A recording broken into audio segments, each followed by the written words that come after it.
યાદ રાખજો, દુનિયામાં નકરા તમારા વખાણ કરતા હોય ને એનાથી આઘા રહેજો. જે વ્યક્તિ નકરા તમારા વખાણ જ કર્યા કરે, સમજી લેજો કે તમને બાટલીમાં ઉતારવા તૈયાર જ છે. અને વખાણ છે ને એ વાસ્તવમાં તમારું પતન કરાવે ને કરાવે જ.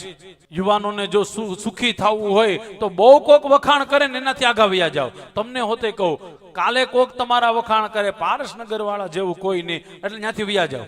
કારણ કે ઘણી વખત વખાણમાં ને વખાણમાં માણસ એટલો બધો આંધળો થઈ જાય કે બધું ભૂલી જાય, છેલ્લે એને અભિમાન આવે. અને બહુ સિક્રેટ વાત કહું છું, મહાભારત અને રામાયણમાં સ્પષ્ટ લખેલું છે, એ તમે બહુ કામી હોય તો ભગવાન ચલાવી લે, તમે બહુ ક્રોધી હોય તો ભગવાન ચલાવી લે, પણ ભગવાન તમારું અભિમાન કોઈ દી ચલાવતા નથી. ભગવાનને તમે અભિમાન કરો નહીં, ભગવાનને સેજે નથી ગમતું. તમે ઇતિહાસ વાંચજો સાહેબ, જેને જેને અભિમાન આવ્યું ને, ભગવાને અભિમાન નો પેલા એ લઈ લીધું.